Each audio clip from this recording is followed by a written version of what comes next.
I don't think this episode though feels like it's just going to be a rant basically anyways, because I don't think fan service in anime is a new thing. Like, I don't think that it's new in any way. Like, I don't, somehow it's weird because I think it just gets worse. I mean,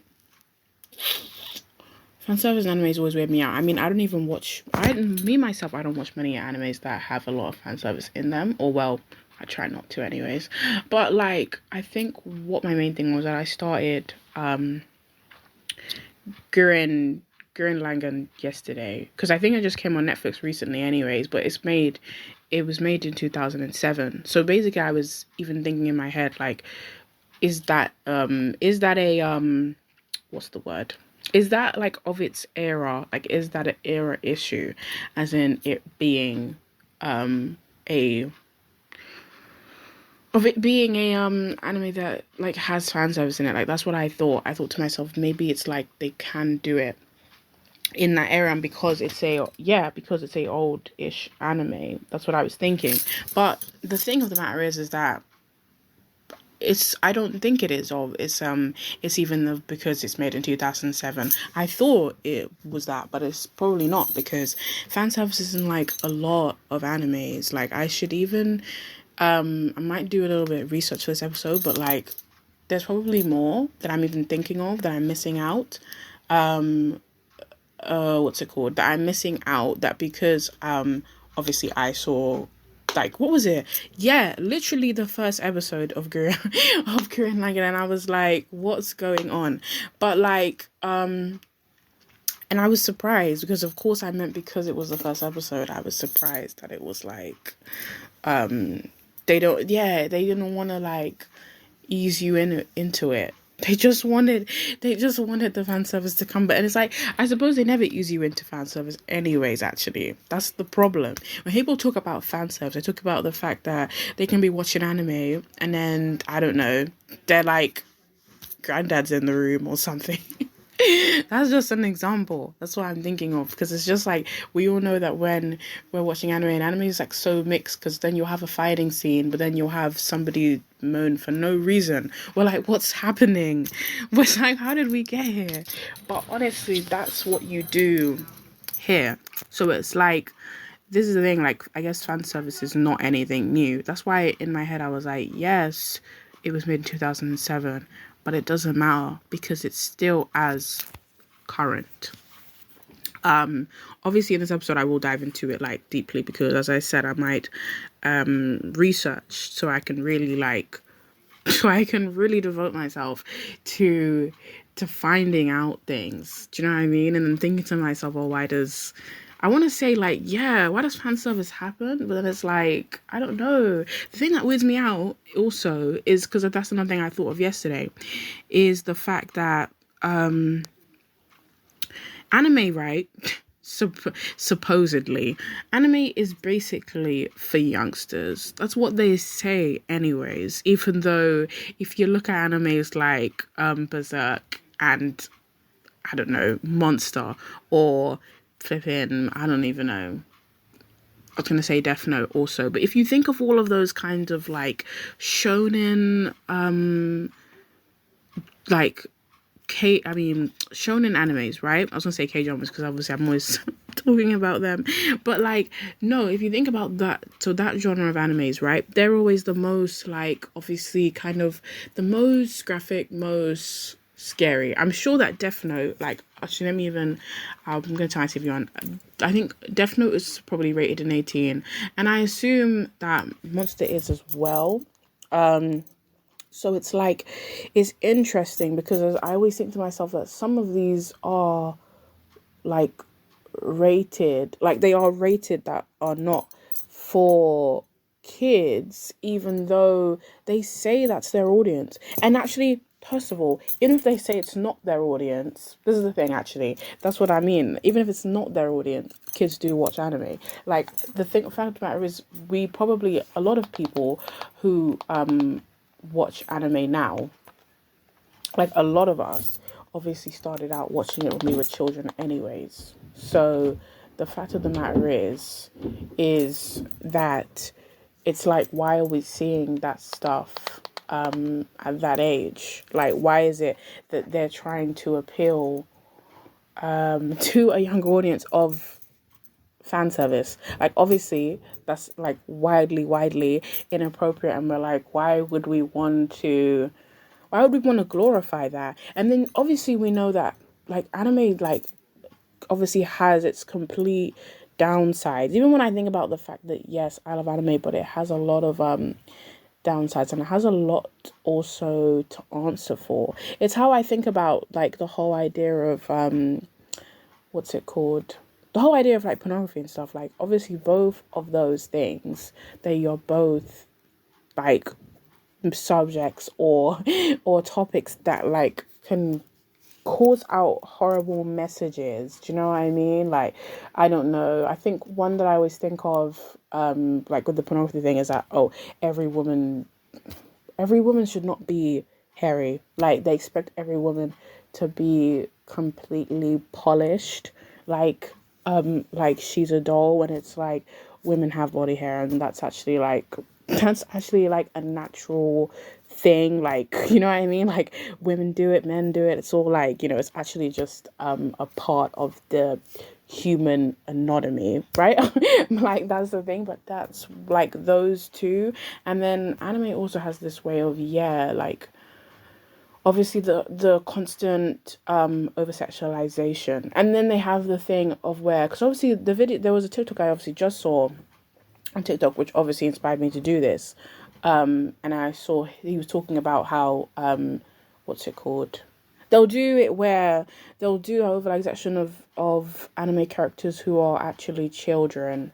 And then they'll also do that thing where like, I don't know, where everyone, even especially with like anime like Nana, everyone says universally that Reira grooming Shin was very, very weird. And I just don't even know why it was able to like, I don't know why it was able to even go in there, basically. Even though, this is what I mean. I know that's like, people when they create things, they're putting things in there so that people know, and that people know that these things happen. Do you know what I mean? It was even like when I was watching Record of Youth, and it was like there was that guy who there was this guy, I mean, there was in Record of Youth, yeah, it's basically about modeling. So it was about the fact that you can be taken advantage of in the modeling industry or whatever, just in a way to like up your career. And this, it's interesting because even though that was in the genre, and I thought, like I'm surprised because I've never really seen a subject matter like that in dramas before. But of course it was like, it had to be in here because they wanted to let us know that these things happen. I meant in the modern industry that some people wouldn't know, but it does take place of like people getting groomed groomed by their agents. So it's like, I don't know, this is what I mean. It's like, maybe it's like, yeah, I think to myself, is it a thing where you say to kids, don't watch anime because it can be inappropriate? But then I also don't think that that's fair. And then the fact of the matter is, I guess, no, dramas that have fan service in them don't really ever, like, they don't ever really have a, what do you call it? They don't have a high, well, sometimes they do. Actually, hold on a second. Sometimes they do. Sometimes. I mean, like, Gurren, for example, is rated 15. So, it's rated 15. But sometimes, like, even what I spoke about was that, like, was that even though they have ratings for a lot of things, and I've actually spoken about this before, it's that, like, children are able to get their hands on things easier nowadays, like more than it would have been back for like people who are Gen Z, sorry, like they, I mean, today's generation, they are able to like be more, what's the word? Yeah, more exposed to things.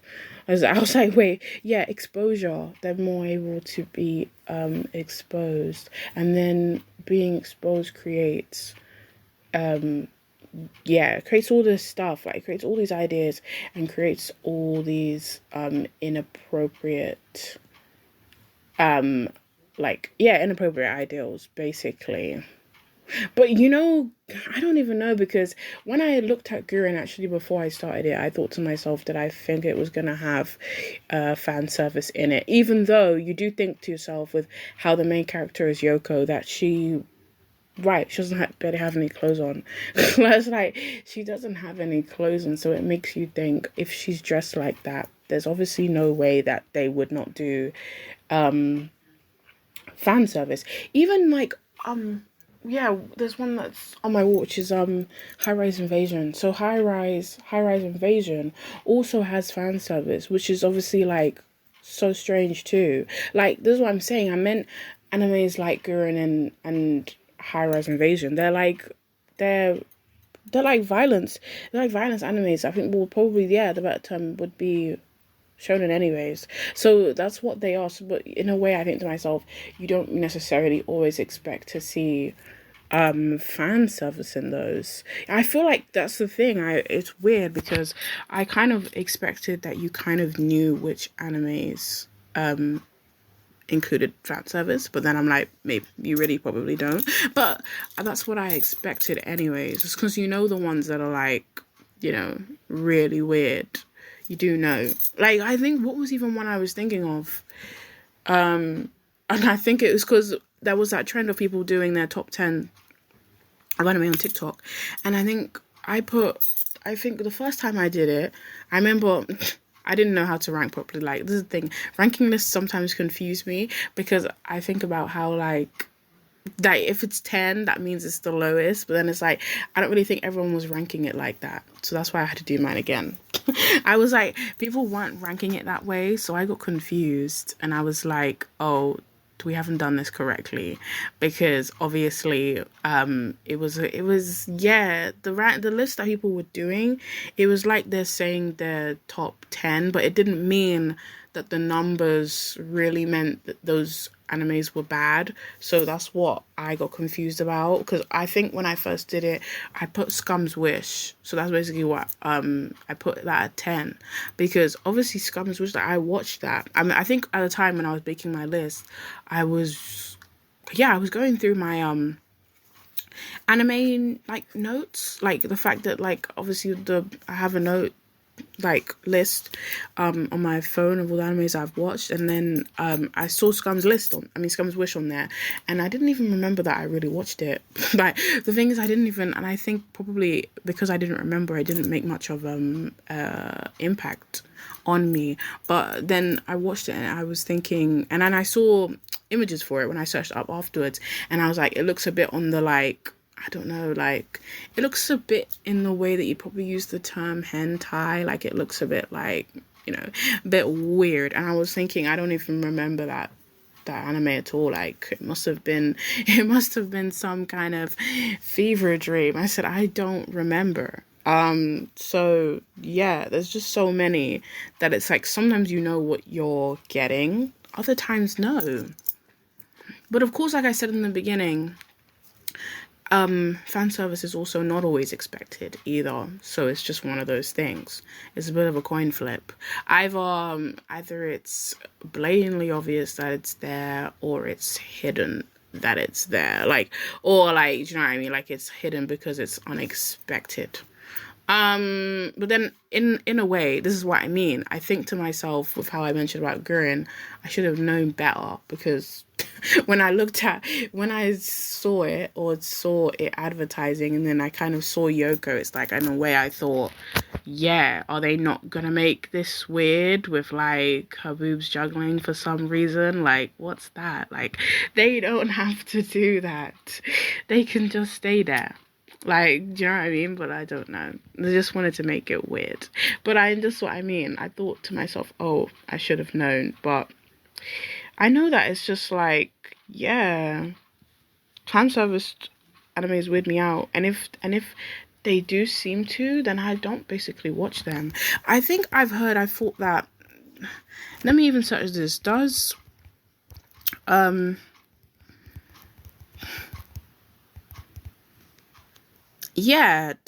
food, like, do you know what I mean? I've heard that Food Wars, because this is what I mean. I don't watch Food Wars, or I've never have, but I did hear that Food Wars does have fan service, and I think that it has, like, yeah, food gasms. So where characters experience intense reactions, this is food, and that the series does contain a significant amount of fan service, especially in the beginning.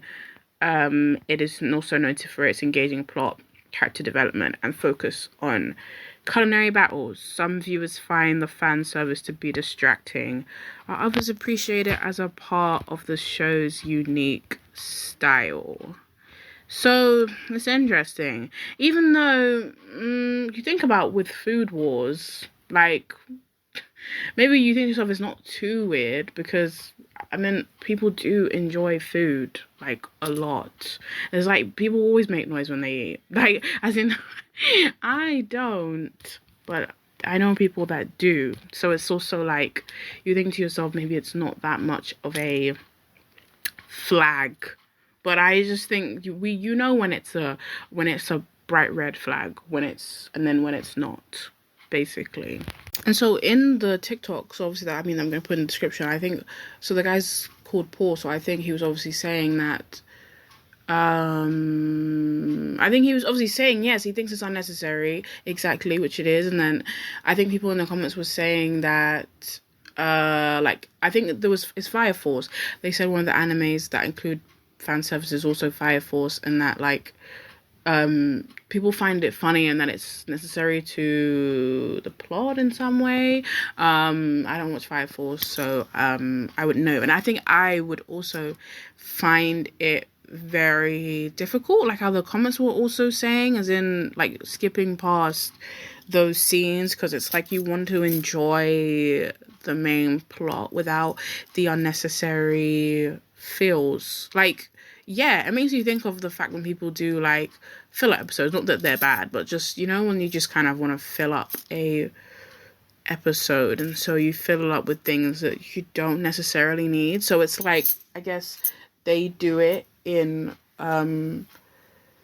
what's it called? Yeah, in Fire Force. But then I think someone also said in the comments was something about how, yeah, Japan does it a lot, which is probably a what's it called? An indicator / factor. So it's a thing that they obviously do that a lot. And I think we know, like, I think when you see Japanese, like, cultures, the fact that they do have a lot of, like, ideas, or they have a lot of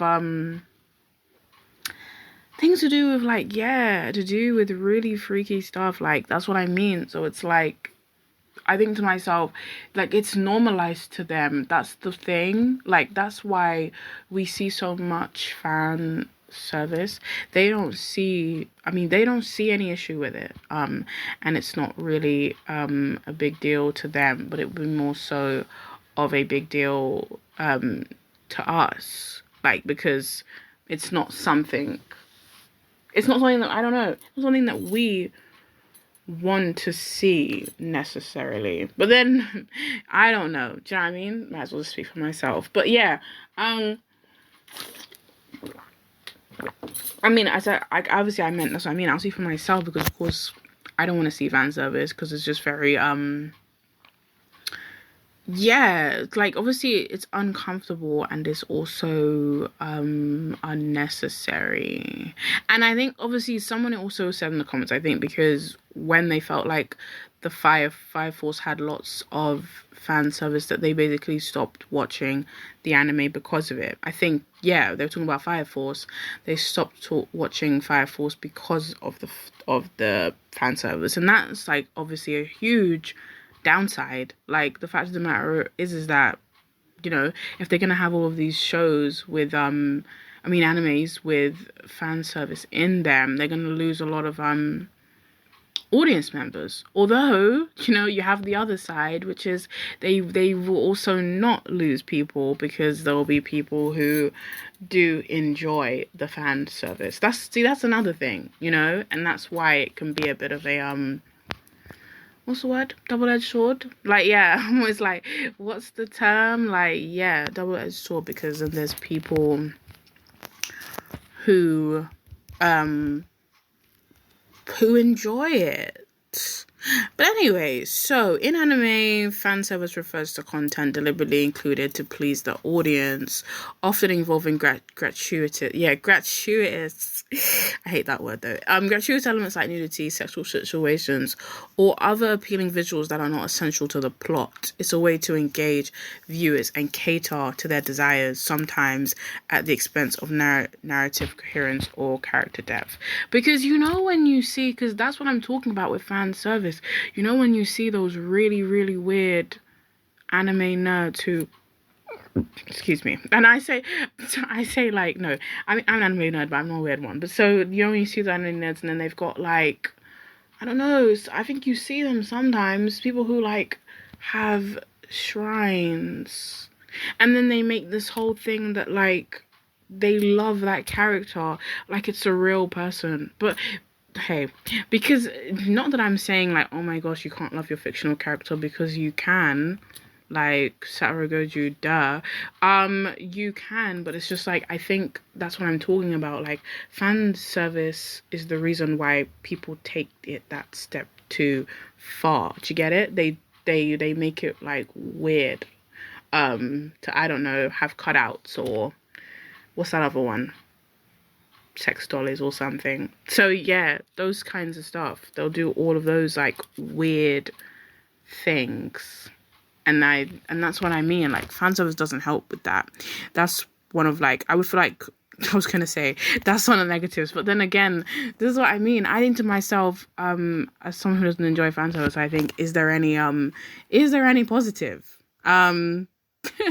people who enjoy fan service would say yes, but me, no. I'm like, nah. Like, it just, like, I think for me, the main thing, like, even, I guess, because I keep bringing up Gurren, like, because obviously that's the recent thing that I watched that had fan service in it. Like, I mean, I'm not finished, but I just started yesterday. That obviously it made me cringe more than anything. Like, it wasn't like, oh my gosh, I'm gonna skip because I'm like, I couldn't be bothered. But it was just like, oh, I was just cringing because I was like, oh, this is weird. But yeah, I was like, oh, this is weird. And especially because like they were having it was an action scene. So I was thinking, why is this happening right now? Like, do it later if you have to, or literally don't do it even at all. So anyways, what is it? What was it? Yeah, fan service aims to provide enjoyment and gratification to the viewers, particularly those already fans of the series. This could include beach or hot spring episodes. Yeah, especially that. But then, okay, sometimes that doesn't always have those, but sometimes. Close-ups on specific body parts like breasts or buttocks, right? Brief or extending shots of characters in revealing clothing or underwear, characters falling in ways that expose certain body parts. Oh my gosh, that one especially... Oh my gosh, that one jars me. That's the one that I hate the most, because it's so very annoying. Because it's like, yeah, that's what I mean. That's what I was talking about. When fan service is blatantly obvious, it's really annoying. I hate that. Like, we said, at least make it discreet or subtle, like, hello? That would be better. Rather than just, like, shoving it in our faces. Like, I don't want to see, because it's like, that is usually what happens. Yeah, and the character one, the one that, what was it? The bullet point that I just read is one that is very, like, current, or very, one that they do a lot.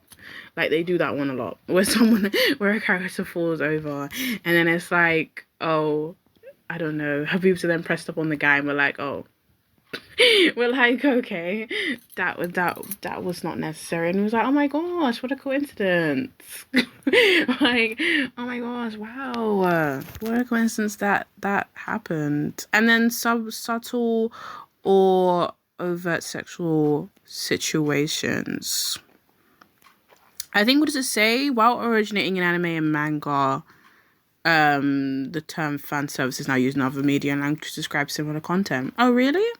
I didn't know that. But then, and it says reception. Fan service can be a divisive element, with some viewers enjoying it as harmless fun and others finding it distasteful or objectifying. Exactly. I mean, right. This is what I mean.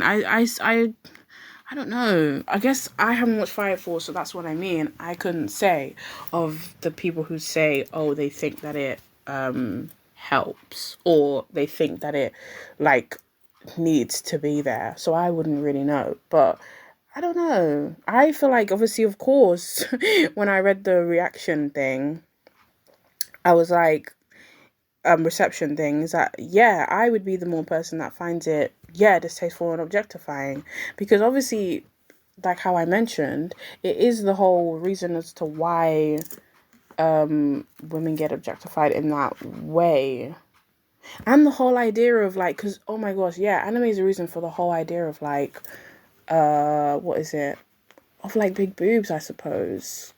Like the whole idea that, like, I don't know, because that's very upsetting to me. The thing when, I don't know, a woman wears a top and it's like, oh, because she has big boobs, it's like, people make it seem that she wants to have them out, but it's like, what can she do about them also? So that is one thing that very upsets me, but like, that happens a lot, and I feel like that's also because of fan service, and then also because of pornography, of course. Like, this is what I mean. I keep saying pornography, but I'm like, pornography, of course, on the side, but fan service, yes. Like, do you know what I mean? So it's just like, yeah, it's the key term anyway, yes, is over-sexualization, and I don't even know. I think, yeah, it's mainly over-sexualization anyways, because it's just like, people's body parts can't just like be their body parts. They have to stand for something else. Like, I don't know, what's the term? Mommy milkies? But yeah, not even to, because it's not even funny, but yeah, that term. Yeah. Before I, give you guys a reading session like I usually do on here, even a comment that I just got on my podcast TikTok page was obviously something that I could add in here. The guy, and I deleted the comment, duh, but he was like, oh, who doesn't like a bit of boob and bum? And it was like, a comment like that, it's like, it's like, it's weird, because you think to yourself, yes, do you know what I mean? There's nothing wrong with saying, oh my gosh, as a society, we all enjoy sex. There's nothing wrong with that. That's completely fine. But to say that, and then to say that in the comments, for one, and second, because we're talking about animation, and then it makes it, that comment has like two different, it can go two different ways. You would see it as, oh, I'm misinterpreting what he's saying. No, but we're talking about anime here. This is what we're speaking about. Why do we want to see boobs and bum in animation? Do you get it? Like, when it's like, I mentioned pornography in this episode already. I can understand that. Do you know what I mean? In a slight way, I can get it to a certain degree. But I think in animation it's a bit weird. Like, I think, well, actually not even a bit. I should just like not even a bit, actually, quite a lot. I think it is quite a lot, very, very weird. Because it's just like, and then I think with his comment, it's like, what we're talking about is, the fact of the matter is that they use fan service, and sometimes they use fan service on people who are not even of age. Like, they put these characters, they use fan service on these characters who are literally just like what is it? Is it prepubescent? That's the term, probably. They use fan service on them, and then, that's where it becomes that's where it becomes weird. That's where, obviously, when I was talking about the flag thing, that's where it comes where you're waving, waving, waving. You're like, this is really, really weird now. Do you know what I mean? Like, I guess if they want to do it when it's adult women, it's still like boo, like, do you know what I mean? But it's still like no. But then we're still like, oh, we can get that though. It's just, this is what I mean. I thought, like, his comment, I wanted to be like, I was gonna reply, then I was like, no. It's like, sometimes when you get those type of comments, it's like, why would you reply? Like, you know what I mean? I don't know, I want to say be the bigger person, but then it's not even a thing like that. But it's just like, you don't want to, like, reply to create a conversation, and then you're just gonna have all of this back and forth, and it just gets long. Because honestly, and my thing of the matter is, I basically just wanted to call him a weirdo. Clean, just done, finished. I wanted to say weirdo, but I was like, no, let's not do that. Do you know what I mean? And for me, when I think about my podcast, like my podcast TikTok page, it's precisely for that, and I don't want to, like, I don't want anything weird on there. I want it to be a safe space, and I want it to be positive engagement. I think about myself, I think to myself, is that a positive engagement? Because you're like, oh, you got a comment, so you look at it like, okay, that's someone interacting. But it's not the engagement that we wanted, because it's like, we want someone to come with, the topic of fan service. You want someone to come with a clear mind. Do you know what I mean? Like, his comment was basically like, on the words of he said situationally, if it's the whole trope, then no. But then he said, oh, who doesn't like a bit of boobs and bum, like, now and then? And then obviously the last part is where it's a bit like, it's like, you press the red button, you say weirdo. That's where it's like that. But then you're also like, the first bit is a bit like, okay, do you know what I mean? Like, the first bit's a bit like, we hear you. But I hate when when an argument's like that, when someone says something and it's like, yes, that bit is correct, but the other part, no, the other part, it can't work. And it's like, it's a bit difficult, because you want to be, what's the word? You want to be equal. But I do think sometimes when people do make points, in points, in arguments, I suppose, anyways, some of these things, like, they just don't work. Because it's like, you're gonna say that, you're gonna say, what's it called? Yes, if it's the whole trope, then that's bad, or that's the only thing that they're doing. Because of course, that's even obviously a point anyways, is that when they do that in anime, like, that's annoying, and it's like, where does the plot go? Do you know what I mean? That's completely irritating. But then his bit afterwards is just like, nah, no one wants to hear that. But anyways, enough about that, because that comment, like, and that, literally, I was like to myself, oh, that comment happened today, and I was like to myself, well, first of all, let's discuss it here, and second of all, what's the word? Yeah, let's discuss it here. And second of all, let's also delete it. But it's just, the fact of the matter is that, I guess, I guess what's interesting is obviously why I thought it would be good to include in here is that, yeah, it proved exactly my point. But then I thought to myself, like, this is what I mean about even the anime community. And then I'm not even bothered about the fact that there are weirdos in the anime community, and you really need to be honest about that. People don't want to be honest about it, but yeah, no one wants to be true. Well, people don't want to be truthful and honest anymore.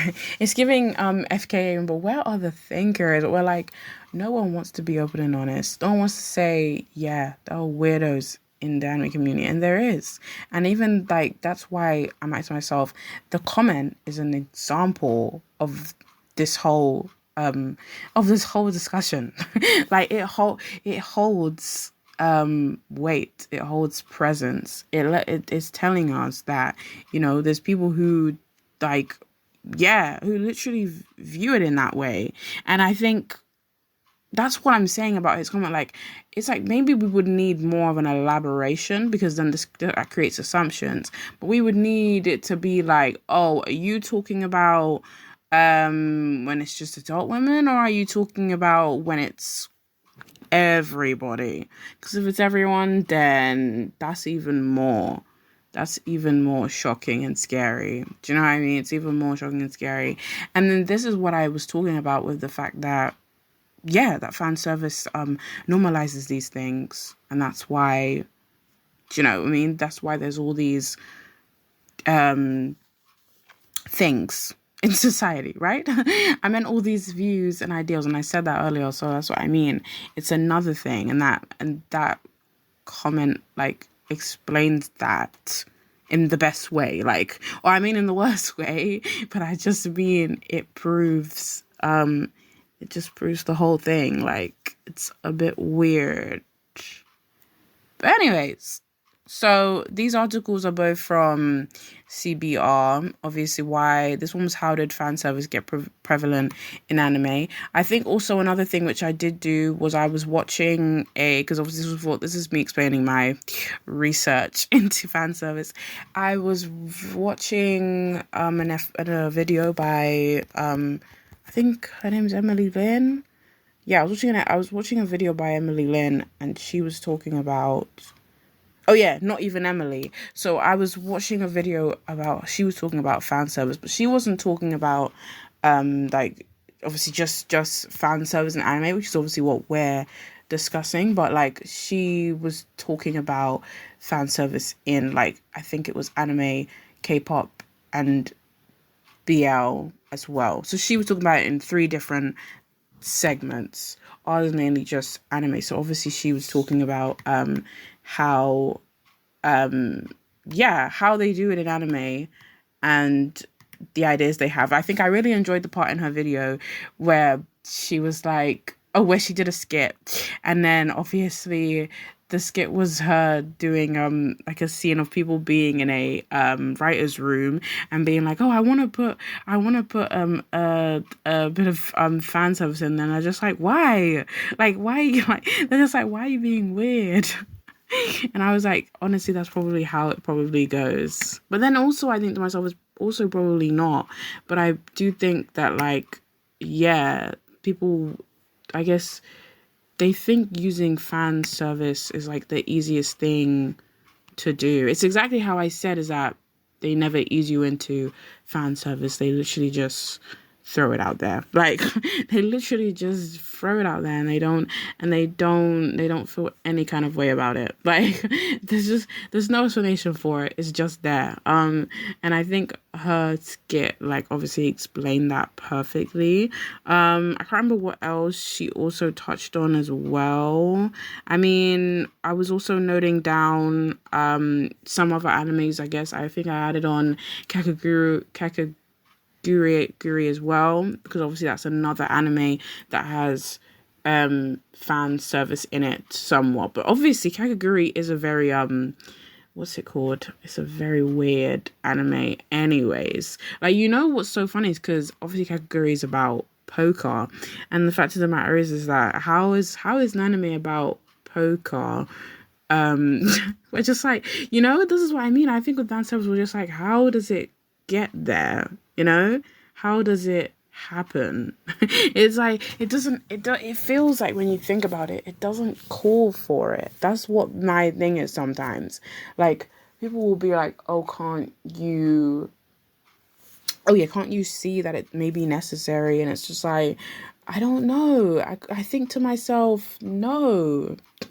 I'm like, I'm sorry. And I feel like in a way it's annoying, because it makes me feel like I'm closed minded or whatever, like one of those kind of terms, when that's not me at all. But it's just like, I can't wrap my head around it, because it's like, when I think about fan service and I think about it being inserted into things, I think, no, there's no need for it actually.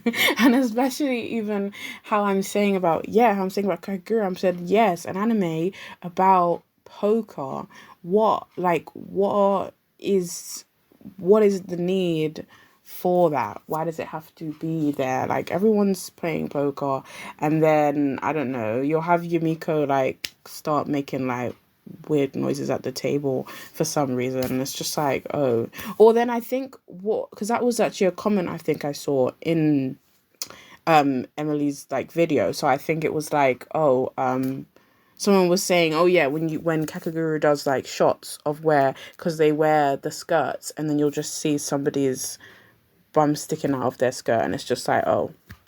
Well, it's like, right, it's like, no need for that. But it's just like, it's crazy. That was even, because I think that was something which also Emily Skip touched on anyways, is that, like, oh, move the camera down to their bosom, not their face. And we're like, oh, because it's like, I think that's also weird as well. But, like, the character speaking, then they move it downwards. I said, what? Like, even, I don't know, because, I think to myself, although fan service is it's very prevalent,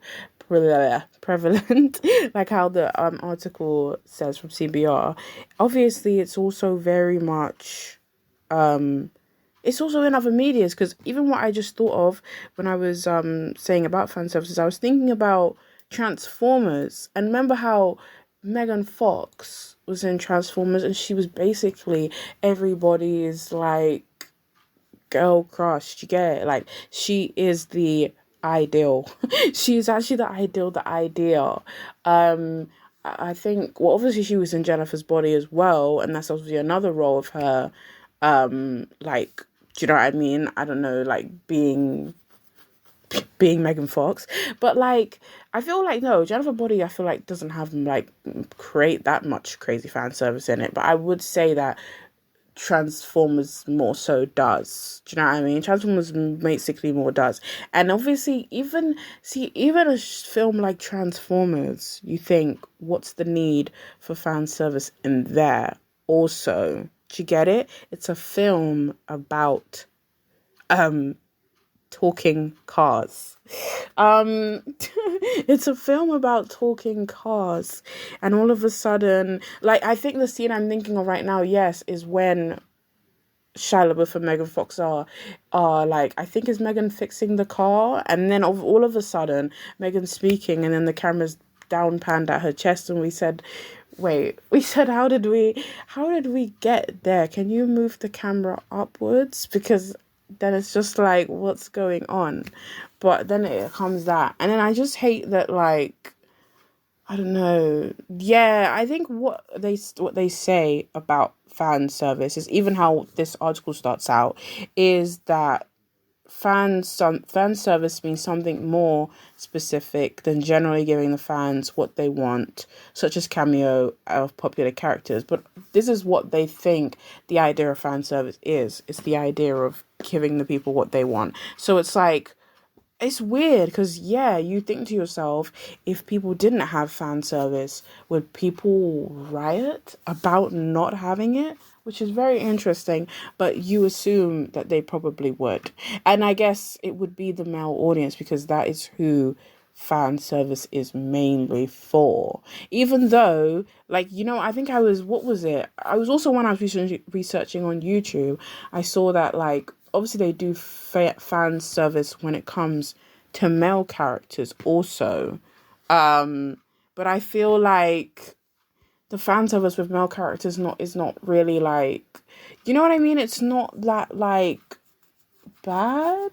Like, you know what I mean? I guess, like, like, that shot of, like, Nanami in JJK, like, those kinds of shots. Yeah, the one where it's like, it's not me choking that person. Yeah, and then it's like, so then people will be like, wow, look at Nanami, do you know what I mean? So then I don't feel like it's that bad.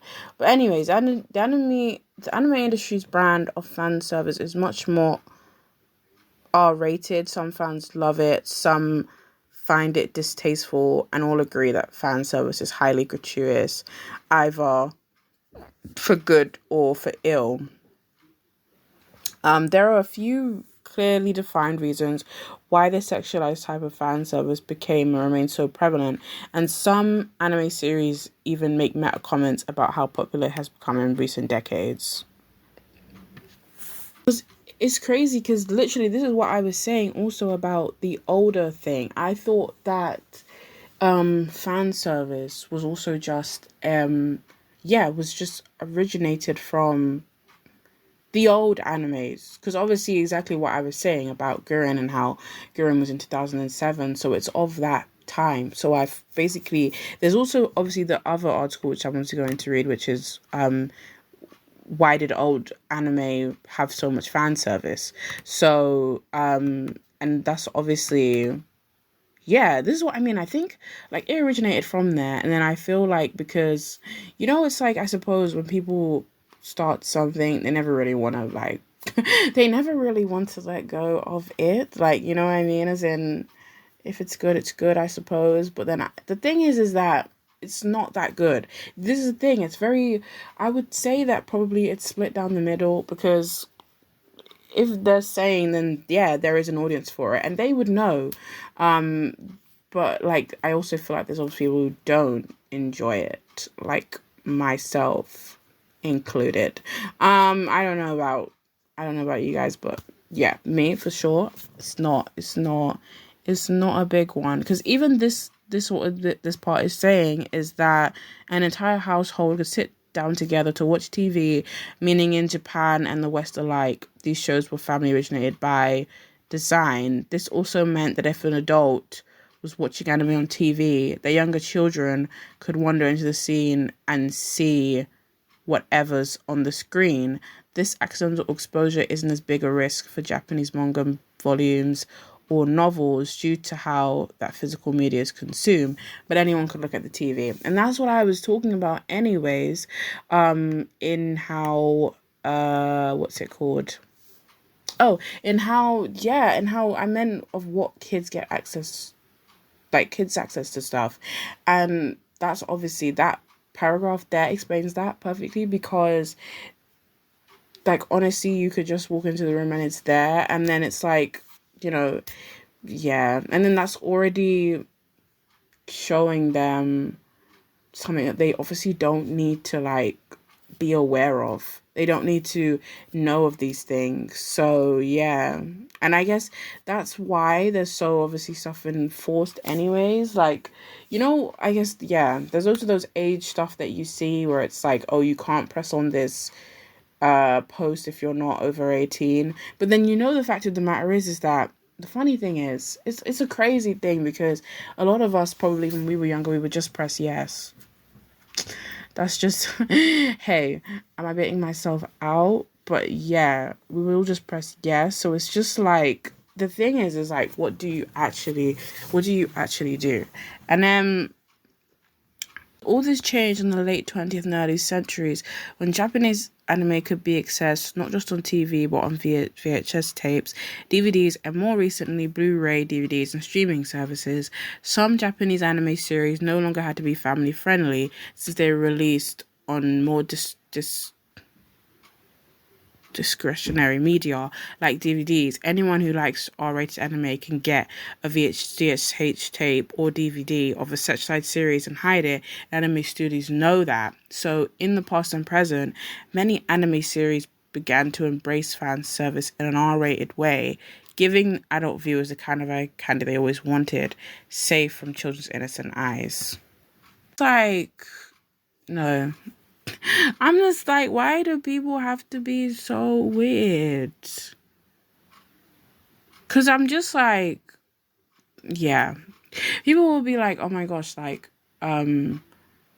pornography is good, or all of these things are good. They're not, they're bad. Why can't there be other ways for people to get, you know what I mean? The gratification or whatever, gratification, pleasure, whatever you need. Get it from somewhere else, right? Because otherwise you're just tainting the thing that loads of people treasure, right? Those people hold dear, those people hold in high esteem. You're the reason why we're getting cringed out by a scene that we're watching, even though we didn't want to see it. Do you know what I mean? It's because of people like you who want to see it.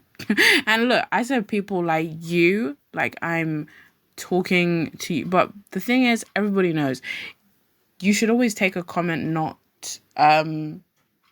personally. Like, if you know that you are who I'm talking about, then you know. If you don't know, if you do know, then obviously you wouldn't be offended. But what else does it say? If adult anime fans can covertly watch R-rated anime series with fan service or outright hentai anime series, and the studios will deliver, passing this kind of anime to their audience under the table, while broadcast series are still more family friendly. But even with that in mind, R-rated fan service still found its way from secretive DVDs and anime spin-offs to the mainstream at some point, and evidently it's here to stay. DVDs and VHS tapes were just the springboard for sexualized content in Japanese anime, and there's no taking it back. Right?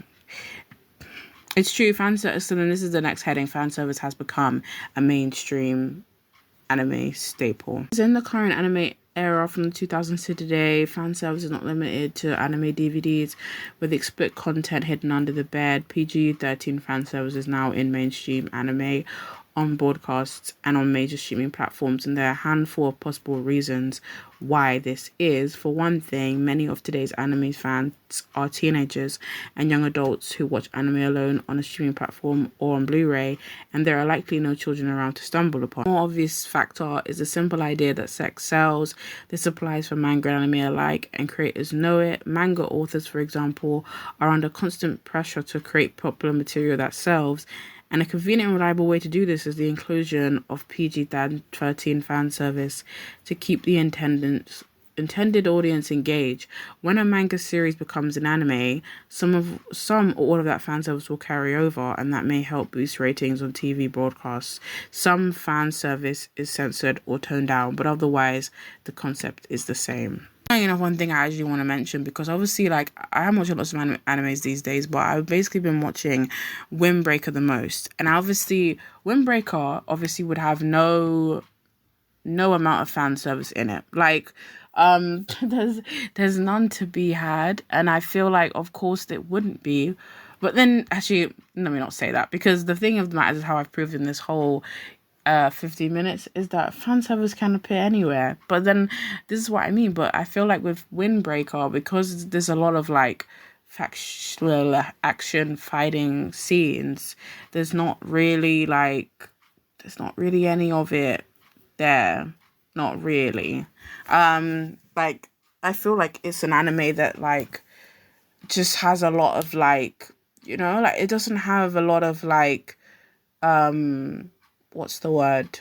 Yeah, like filler, like the idea of filler, I mean, because obviously what I meant about filler was that, yeah, it's the type of thing where people feel like they need to use fan service, and I wouldn't really say that Windbreaker has any of those moments, because Windbreaker has a lot of its duration is with like fighting, and then like, I don't know, you have Sakura being gloomy, or like, you know what I mean? It's just there's all these different things going on, but there's no really any need for any of the fan service stuff. It makes me sound like, because it's not like, because it's like your favorite anime could, like, it's not even to like, I don't know, put that in the air or manifest it, but your favorite anime could be touched by fan service. You never know. This is the mean.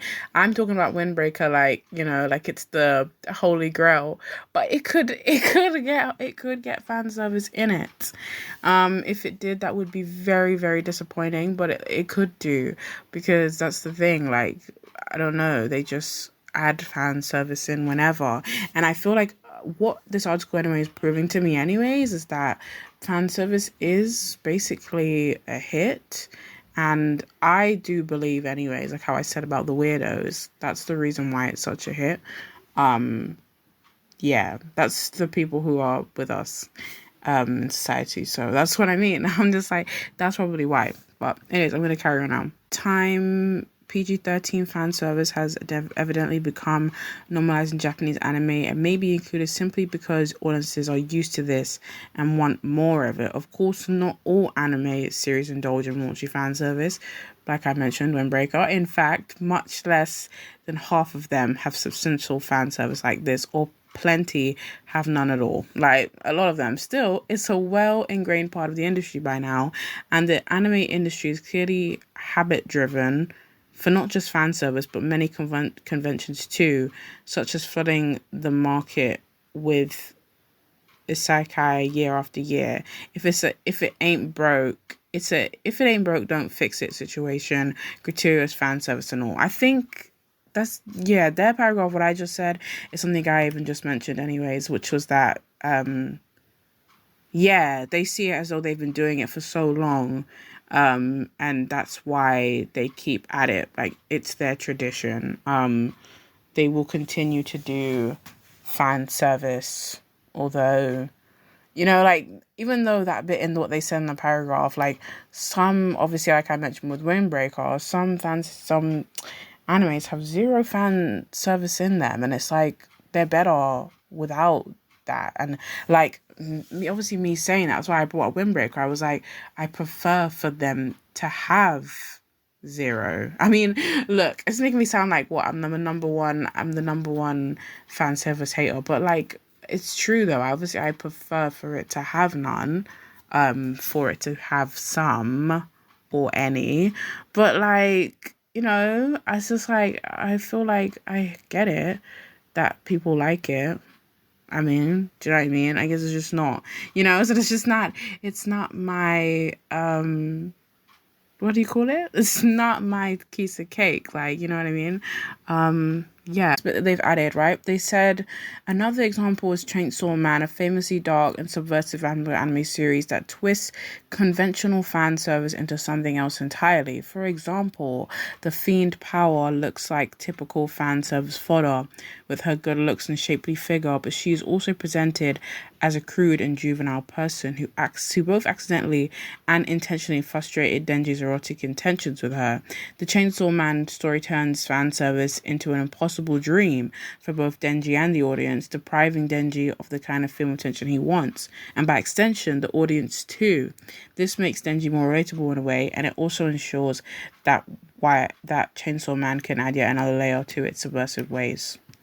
Thinking to myself, what is that? Why, like, I like Chainsaw Man so much? Because the fact of the matter is that, like, Chainsaw Man is one of those ones which is kind of like, of course, you'd like expect it to have fan service, because Denji's whole thing is that he wants to be motivated by grabbing a boob or or getting a kiss. Like, that's his whole like mission, you know. And I think obviously you root for him because it's like he's pitiful and pathetic, and we're like, oh, he wants it so badly. Do you know what I mean? So it's like we join him on his mission, even though it's like, you know, we're like, you know, it's a bit weird.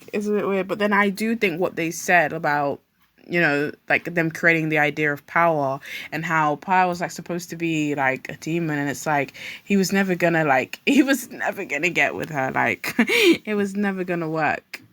I swear, like, I forget, like, I thought there was that scene of the vomit scene, or like, I can't even remember like who did that, but that scene stayed in my head ever since, like, reading Chainsaw Man and also watching it. But gosh, that scene is revolting. I'm just like, but it's crazy because it is one of my favorites. I'm gonna add a few more facts in before I wrap up, but so it says, while it is heavily debated which anime first used fan service in the modern sense, many point to 1973's Cutie Honey series as the originator of the trend. So obviously that's who first started fan service. I didn't know this though. One of the best ways to see the rise of fan service is to look at two shonen classics, Dragon Ball and Naruto. The original Dragon Ball anime launched in 1988 and was stuffed full of fan service. Bulma is the focus of this, and the show frequently shows her underwear or makes innuendo-laden and jokes at her expense. Notably, the first fan service joke about Bulma appears in the DB's first episode when Bulma shows off her underwear. While in context, this is an attempt to seduce Goku into handing over the Dragon Ball. Interesting, because I think what they were comparing in this article is that Naruto has less fan service than Dragon Ball did when it came out originally. And that's funny because Dragon Ball was my first ever it was my first kind of like early onset anime, and I guess I never really saw any of the this is the thing, I guess, yes, you never really think too deeply into any of the fan service jokes until you're able to really like wrap your head around them. Do you know what I mean? I think as a young person, you don't really get it. You kind of actually see them as jokes rather than just maybe then the fact that fan service can slowly be turned into insensitive really quickly. Right? It can be turned into a little ha ha ha, into it's a bit too like in your face. This is a good place actually to end off. I think it says that the old adage says sex sells, and obviously I touched on sex sells already, and that the studios quickly realized that fan service was a fantastic way to catch a potential customer's wandering eye. I'm interested in the product while also making their product stand out against the vast amount of other anime shows available. And it's interesting, and that's why I said this is a great place to end off, because obviously this heading, I mean, that main paragraph is about how like they obviously used fan service as a way to market, and that's really interesting. And I was like, I think to myself, do people really watch like an anime because of fan service and the idea of fan service? And is that the only reason that people really jump into these animes? And if that's the case, that's really interesting. Not that I've ever done that before, but I just mean like I didn't know that, that was what they had to use in order for people to be intrigued. I think probably that has changed anyways. Like, as much as I want to think that, fan service obviously is still alive, it's alive and well, yes, but it's the fact of the matter, I don't feel like a lot of people do like cling to the idea of fan service as much as they did before. Like, I think, yes, they probably might have had to use it then, but because I think, look, it says, however, this approach has diminishing returns due to its overuse across multiple series, and the method becomes passé, meaning students must find new ways to attract attention. And I think, and that makes it feel sad, I guess, that they do feel like they have to attract it in that way, because the better way is to obviously, tell us what the story is. Even when I mentioned Chainsaw Man as well, it's like, that is Denji's whole mission, but that's not the reason. That's not the reason why, you find yourself wanting to be intrigued in his story. It's the whole idea that he's got a chainsaw on his head. That's also the main pull. It's not anything to do with the fan service in particular, or to do with that, because the fact of the matter is that Denji's a teenage boy, so we're to ourselves, it's pretty the idea of him wanting those things is pretty I don't know, it's pretty understandable, or almost it's like a cliche where of course as a teenage kid he would be into those things. So we're yes, but it's really not just what the whole thing is. Chainsaw Man has so many other what's it called, has so many other stuff that make you interested. So yeah, it's just I think that, I guess, actually I kind of just want to skip through this anyways quickly just to see where it goes. It says changing the audience's taste, and I think, I guess that's what they have done. And I think also this says nothing ruins an anime faster than gratuitous fan service, and that is the bottom line anyways. And I think that's a great place also now as to wrap up, but I mean properly, is that lots of people have said they don't like that. And although, as I said, fan service is still apparent, I do think that anime should strive to do it less. Like, you know, do you know what I mean? I don't think it's a bad thing to say that. I do think that they should do it less because, of course, for one thing, like how I mentioned in the beginning about how a lot of their audience are young people. That's number one. And then number two, like, yes, it ruins plot and storyline, and it also loses out on like more fans. Like, I think, yeah, like I was talking about how people will put down different animes because of the flood of fan service, and then that's a bit sad because then you're missing out the story.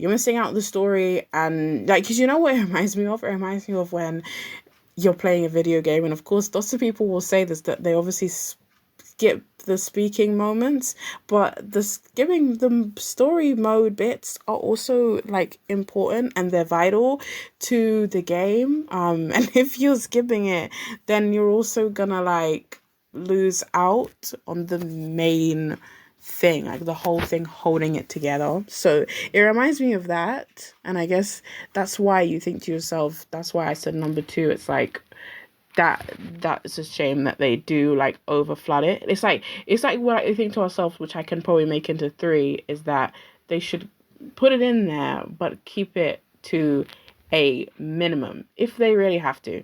Of course, a last fourth option would be as a what's it called, a devoted anime watcher. I would say, you know, scrap fan service completely so that, you know, I'm able to enjoy my anime without any of that stuff. Like, that is what I would say. That's my personal opinion. So yes, but thank you for watching, and tell me your thoughts. I mean, thank you for listening. I always say watching because, you know, when you think watching and you think, and I know, I guess with anime also, I was like, you know, you think watching because it's like, it's visual, but thank you for listening, and tell me your thoughts about whether, you know, do you enjoy fan service or do you skip fan service? Because I hear that people do that also. And what's an anime, or even actually, what's an anime that you probably enjoy that does include a lot of fan service in it, even though you may not like fan service as a concept?